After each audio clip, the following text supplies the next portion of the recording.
Hey everyone, and welcome back to another Creation Renovation, where today I try to renovate Worcester Zoo by Shlock. I'm sorry if I mispronounced both the name of your shoe and your own name, Shlock, but I'm going to give you guys a quick rundown of the things that I changed about his desert ruin slash lemur habitat. And yes, it does have a real name, but I already butchered two names, so I'm not going to butcher a third one. But basically what I changed and what I kept, starting off with things I kept, I of course kept the desert ruin. It is completely climbable by the lemurs and I did not want to in any way mess that up because I'm not good at making things climbable. I mean, you already saw a lemur climbing up a pillar and well, going crazy beyond what we can see there probably. But anyway, the other thing that I kept is this canyon vibe. This is the thing that he has with his zoo, that most of his habitats are in like canyons or holes in the grounds. So I wanted to keep that. The things that I changed is, of course, the habitat got a lot bigger. That's just something that I do whenever I just see anything. So where the facility buildings are right now is basically where the expansion to the habitat will become. And then I also changed, well, he has a oasis over here, or at least a pond, which I changed to become like a main feature of the expansion. I did keep that it's still a lemur habitat, but the thing that I changed about it is that I also added African buffaloes because, well, lemurs can sort of be invisible from time to time, especially if you have a larger habitat. They kind of just sometimes disappear unless you have like 50 of them. Or I just need to check my eyes a little bit more often.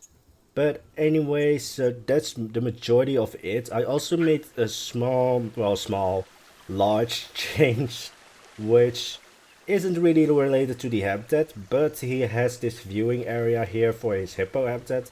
And because the habitat got so large that it was basically just a small strip here left, I also renovated that. But that's not included into the habitat, that's just because I couldn't contain myself any longer, so I just renovated that as well. So that's going to be it for the pre-renovation talk. I... Alright, that lemur just hated that box for no apparent reason, but at least we have a keeper here trying to clean things up. Like, that wouldn't really work, right, when you have a vacuum on sand. But anyway, that's going to be it, so I am going to leave you guys now to go into the actual renovation of Shlock's Desert Ruin. So before I start talking about the actual renovation, I quickly want to mention, if you guys want to send anything in for a renovation, then the form to submit something is in the description down below. So if you want me to renovate something or I want to submit something, then you can use that form. But anyway, talking about the renovation of Shlock's Desert Ruin, I did not change the ruin at all besides removing one brick actually, because one brick was kind of floating, so gravity should have pulled it down or at least should have made it fall. So in this case I played gravity and removed that one brick. But I did make the habitat larger so that it could also accommodate the African buffalo, because that's the thing with lemurs and, well, basically actually any small animal, and if you then put them in a large habitat, they can kind of become invisible, especially with this desert ruin. They have a lot of places to hide, so they aren't a really visible animal. Unless you give them like 50 animals, or basically that I should have added 50 lemurs, which I'm just going to guess Shlock didn't want 50 lemurs. But the funny thing is that the intro of this video, or basically the pre-renovation talk, took so many attempts that by the last attempt, which is the one that you saw, and well, the lemurs were going at it, doing the thing that I didn't want to do. Luckily, that isn't the file with the renovation, so there aren't 50 lemurs in Shlock's habitat or in the renovation of Shlock's habitat, but they were trying to get there. But anyway, talking again a little bit about the ruin, so I already said I did not change it at all. Mostly because I am not that good at building ruins. but also because the ruin didn't need any renovations. It's great actually. I think it's a wonderful ruin, and it's also climbable, which I'm not that good at building climbable things, so I left the ruin completely alone. I still wanted to make it the like focal point of the habitat, so even though there's this large expansion, I still wanted to make sure that the ruin stands out and not as much the actual expansion. And the expansion also was a little bit of a troublemaker, I would say, because the expansion was completely built with the African buffalo in mind, which I still added just because I needed an animal that was a little bit more visible, because the lemurs again could really easily hide in the ruin. But the African buffalo actually couldn't use the expansion for a long time, because I forgot to check the hitbox of the African buffalo. Because animals in Planet Zoo, of course, have this, well, they have the visual, which is the thing that you see, but then they also have like a hitbox, which is usually like twice the size of the animal. So visually, the African buffalo could use this, well, expansion, but then the actual hitbox of the animal is so large that they couldn't, because the hitbox determines like this is too small for the actual animal to use, because the animal has to be able to like turn and everything. So yeah, the expansion for a long time wasn't usable by the African buffalo, but was actually usable by the lemurs, because I mean the lemurs are tiny, so they can basically use anything. But when it came to the actual habitat and the paths surrounding it, I actually wanted to make sure that there's a little bit more interaction in between the guests and the actual habitat. So that's the reason why I built a lonely standing rock pillar, just so that there are like bridges leading up to this pillar from which the guests can literally look down into the habitat. Maybe see like a stray lemur or the African buffalo. I don't actually really know where the idea of this lonely standing pillar came, but for me it, well, drives home the point that it is a canyon, which is one thing that I wanted to achieve.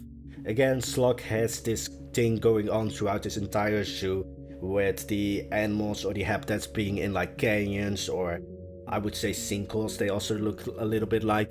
So I wanted to drive home that point of it being in a canyon, and for some reason a lonely standing pillow did that for me. But also it creates a little more viewing areas for the guests.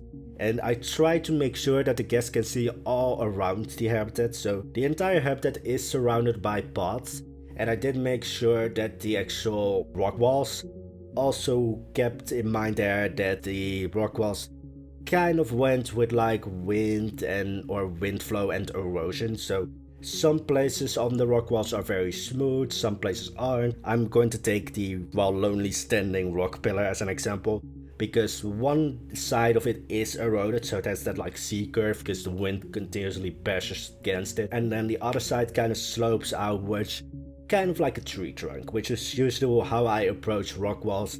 They usually slope outwards the lower you get. But here is a thing where I loved Shlock, because Shlock kept what I would call a scrapyard when it comes to the desert ruin, which a scrapyard is for me basically a place where you put all the pieces of a build that you consider reusing or think are just usable still. So this is usually what I do in Khan al-Bashar. I think it's actually a great tip to use a scrapyard, just because if you mess something up about the build, if you have to like set something aside. With Khan al-Bashar, I take like a wall that I built and I want to reuse, I usually put it to the side into the scrapyard. And then if I mess something up about the build, I can, well, basically remove the build and start with the original pieces still there. So Shlock did this, which kind of made me be a little bit lazy, because I did not have to rebuild his ruin aesthetic. So with the new keeper gate, I could just go into Shlock's scrapyard basically and pick the pieces that I wanted to reuse, just because I wanted the keeper gate to kind of tie into the ruin. And I do know that Shlock actually used a real zoo as a reference for his zoo, which I took into account for, let's just say, 5 seconds. Yeah, let's just say, well, the guest spot and such are realistic, I would say. It's just the habitat that isn't really anymore. I mean, I don't really see also a zoo actually having a ruin this size. I think that would probably be a little bit too expensive for a zoo to have, especially for, let's say, a lemur habitat, so can be a realistic zoo, but I completely threw out that idea. I mean, I built a canyon, so yeah, it's not completely realistic, but I like to have a storyline or just any kind of story with like a habitat. So the story that I came up with for Shlock's Desert Ruin is that formerly the oasis was actually just a lake and that the ruin sat in the middle of a lake. But then because this is of course a desert, the lake kind of dried up, so the inhabitants of the ruin kind of left the area because they didn't have enough water to survive on. But there was still enough water left in what was now the oasis, or what is now the oasis, that the animals could still live there, and so the lemurs kind of took over the habitat. The African buffalo, of course, stayed near the water, but the lemurs kind of just took over, and now the ruin, which I see as either a temple or a palace because it's so large. I also can somewhat see how this building would maybe have looked like when it was still complete and in use, which I think is a great achievement by Shlock, because to make a ruin that well that you can still see how it would have looked like if it was complete is just an amazing skill to have. So Shlock, your ruin is amazing, so again another reason why I did not want to touch it.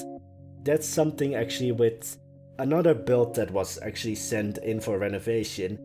I am really scared of touching that one build that was also sent in, just because, well, it's such an amazing build that I'm like scared to actually touch it, just because I could so easily mess something up. But yeah, that's another reason of like, I did not want to touch Shlock's Ruin, it's perfect the way it is, and I just did all of the surrounding area. So yeah, I did not touch the ruin, but everything surrounding it is pretty much changed. I redid the old guest parts, I redid the staff parts, the facilities are swallowed by the canyon. I thought it might have been like a nice addition if I actually built ruins in the canyon, like kind of alluding to the facility buildings being swallowed by it, but in the end I did not do that. But I did add a lot of plants, just because the oasis of course is going to be the most lush area, and because the African buffaloes and the lemurs actually want a jungle area, like they are, well, the African buffaloes not as much, but the lemurs do want an actual jungle. So I made the cliffside of the new canyon or the expansion also have climbing stuff for the lemurs.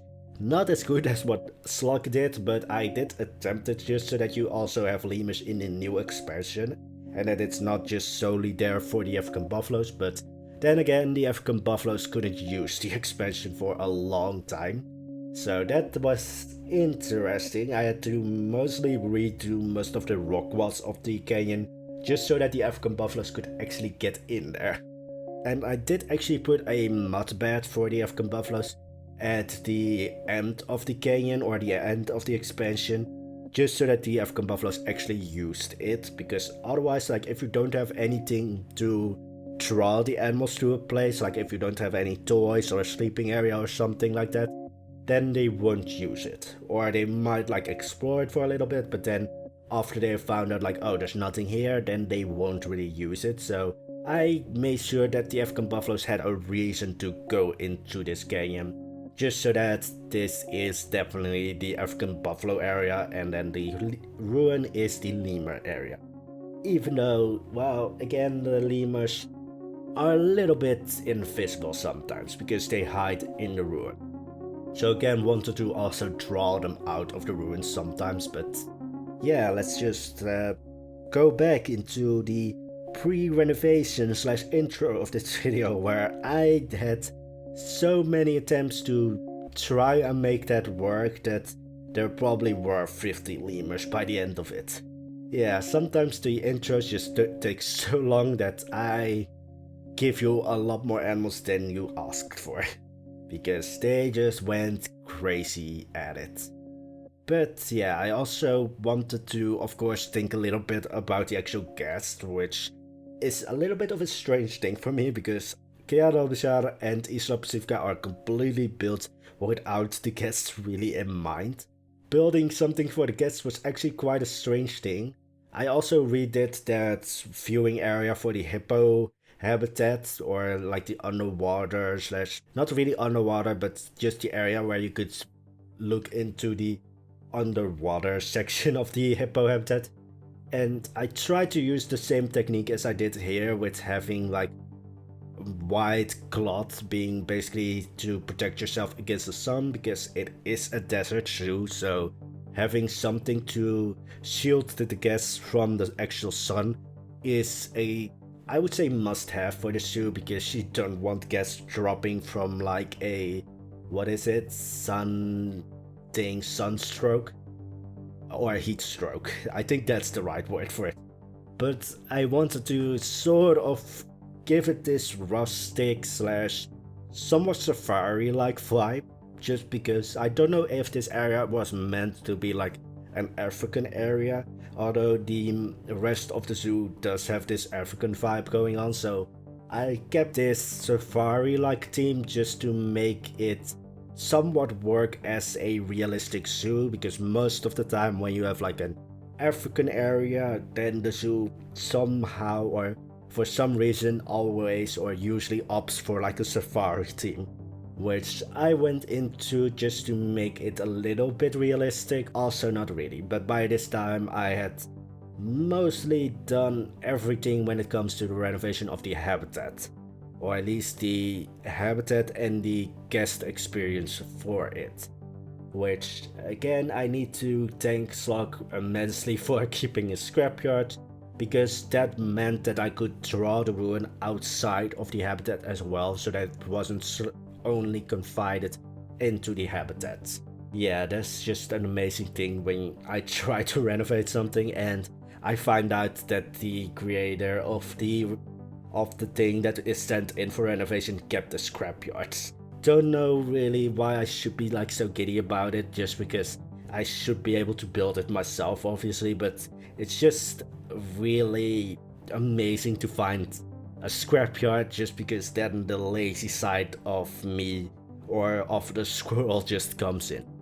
So I'm just very giddy when someone has a scrapyard of pieces.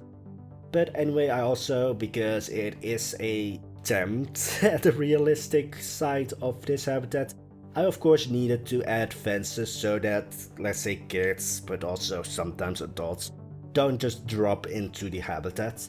I don't know if the African buffalo would be very happy about a guest suddenly falling into his space. Don't know if African buffaloes are territorial, but just wanted to make sure that no dumbasses could fall into the habitat.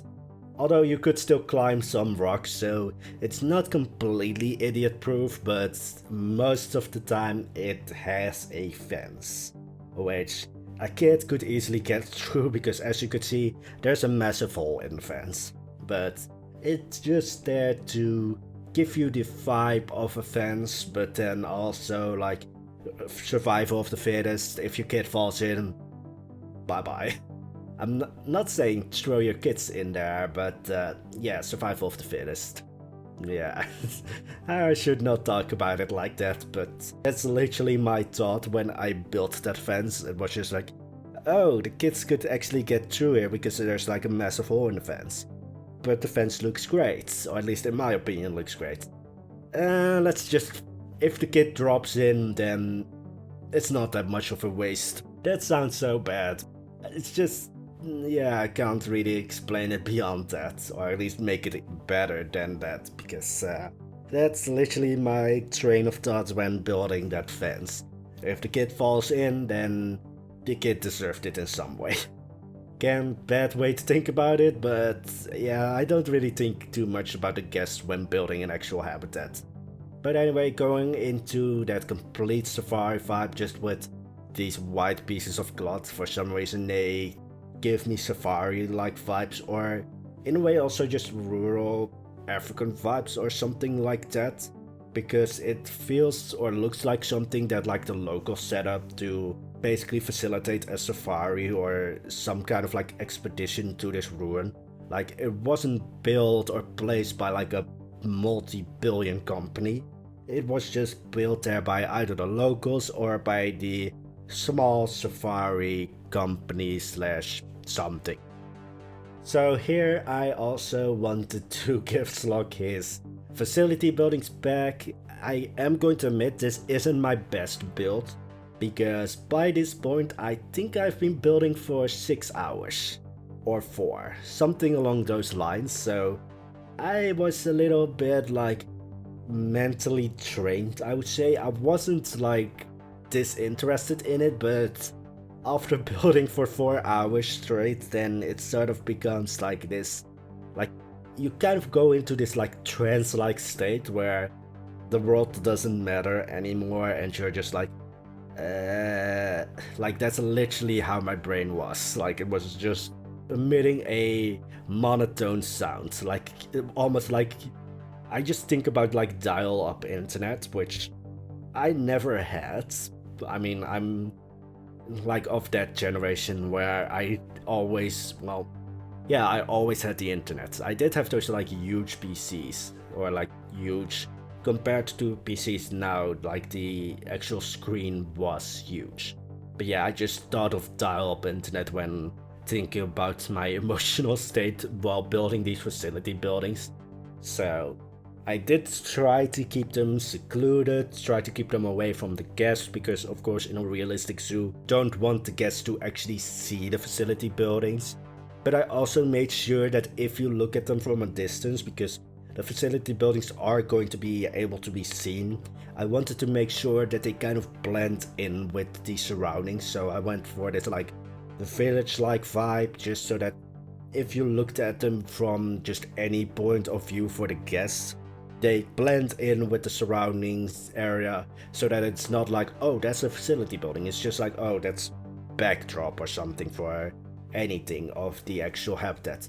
Wanted to also make sure that it somewhat fit in with the desert ruin, just so that it blends in even more. So it was kind of thought of as like it was built surrounding the ruin, which is a perfectly normal thing to happen, because most of the time when you have a ruin, there is a reason that people stayed there, and then there could be new people coming there and staying there for the exact same reason. But anyway, I also quickly want to talk about next week, because I am actually thinking of not having a creation renovation next week, but actually doing like some kind of challenge next week. Because you usually have these things in like the Sims 4 community where they have like these challenges, like build something with this restriction and such, and I never see something like that in the Planet Zoo community, and I want to do something like that. And I basically have set Friday aside as a day where I could just do random things. So I actually have been thinking about next Friday, so next week, to do like a challenge, something like what the Sims community does, but of course taking it my own way, and of course doing it in Planet Zoo. But do let me know what you guys think of that. Do you guys really want a creation renovation? Or do you want to see me completely torture myself doing one of these challenges that I randomly picked out? But anyway, that's it for the renovation, and now we're going into the, I would say, after renovation tour. So see you in 5 seconds. So we're back for the after renovation tour, showing what I did to Shlock's desert ruin, and I again have to commend Shlock for making such a beautiful ruin, which is also climbable, which in my eyes is a great achievement. So I tried to make sure that the desert ruin stayed the center of attention. So no matter what I added onto it, the ruin was still the main focal point of the habitat.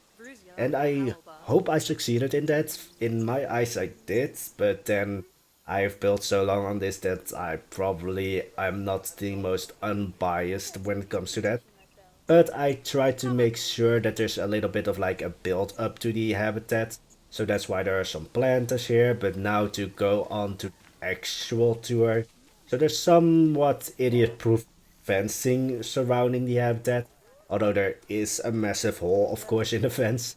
And then to the left here, I don't know what the camera did there, but We have the renovated viewing area for the hippo habitat, even though the hippos are a no-show right at this moment.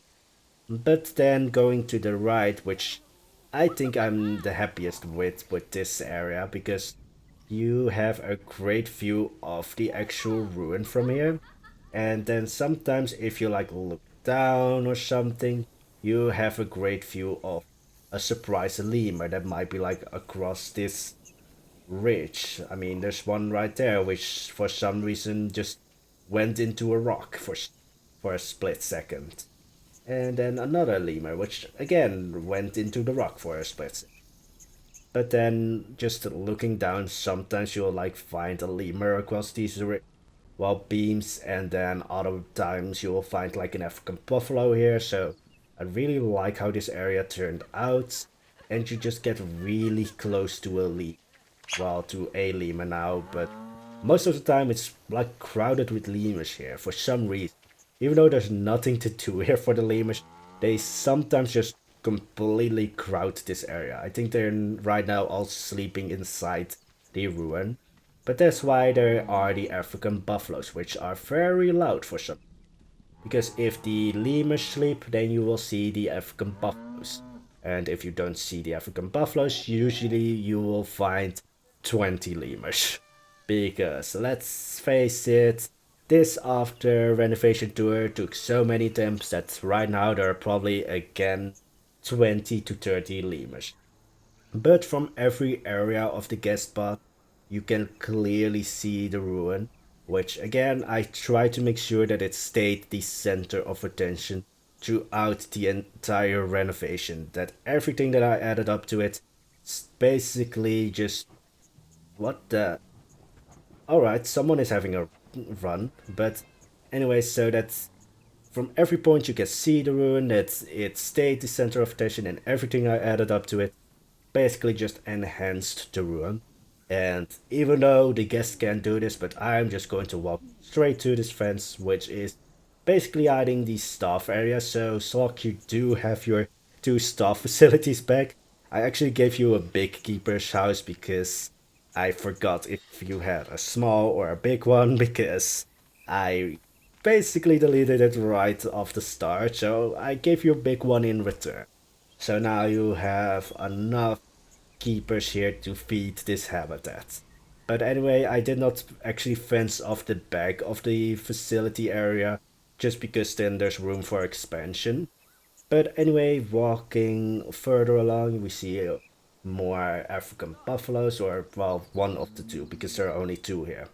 Unlike the lemurs, the African buffaloes don't go crazy and don't want to try and repopulate the earth. But anyway, so going into the actual ruin, because I want to see where the lemurs are. So yeah, there are two here, and one is coming down from. That's maybe an issue, Slug, with the. Well, that's just an issue with climbing things, because they any climbing animal just sometimes just ignores the laws of physics and everything. But yeah, I really like how this new area turned out. The lemurs and the African buffaloes actually. What the hell were you two doing there? But yeah, they don't actually, I think, need a drinking station, because they can now drink from the oasis. Which, you're going for a run again, aren't you? The African buffaloes are crazy. I mean, usually it's the lemurs that go insane, but now it's the African buffalo. But that's basically, and well, first of all, this is what you might sometimes see when you look down. A Superman jumping lemur, for some reason, but yeah, sometimes they do walk around these beams, even though there's not really anything here for them. So sometimes they go crazy, sometimes they don't, but right now the African buffaloes are crazy. But that's basically it for the renovation. So Slog, I hope you like how I renovated your desert ruin, even though it has an actual name. But yeah, I did not want to butcher two names, because again, if I butchered your name or the name of your zoo, I'm deeply sorry. But yeah, I hope you liked what I did with what you sent in. I don't know actually for sure if this is what you wanted me to renovate, but what you sent in, or your submission when I went to the Steam page, it basically had this right front and center. So I was like, maybe this is a hint on what you want me to rent. Also, don't have any toilets here, so everybody needs to be here. But I mean, they're not as crazy as the African buffaloes. But anyway, that's going to be it. I hope you liked the video. Slog, I hope you liked how I renovated it. And I will make sure that I get the save file without like the 30 or 40 lemurs to you. So yeah, I hope you enjoyed the video. I don't know for sure if the next Friday will be an actual creation renovation or if I'm going to do like a challenge because I want to torture myself for some reason.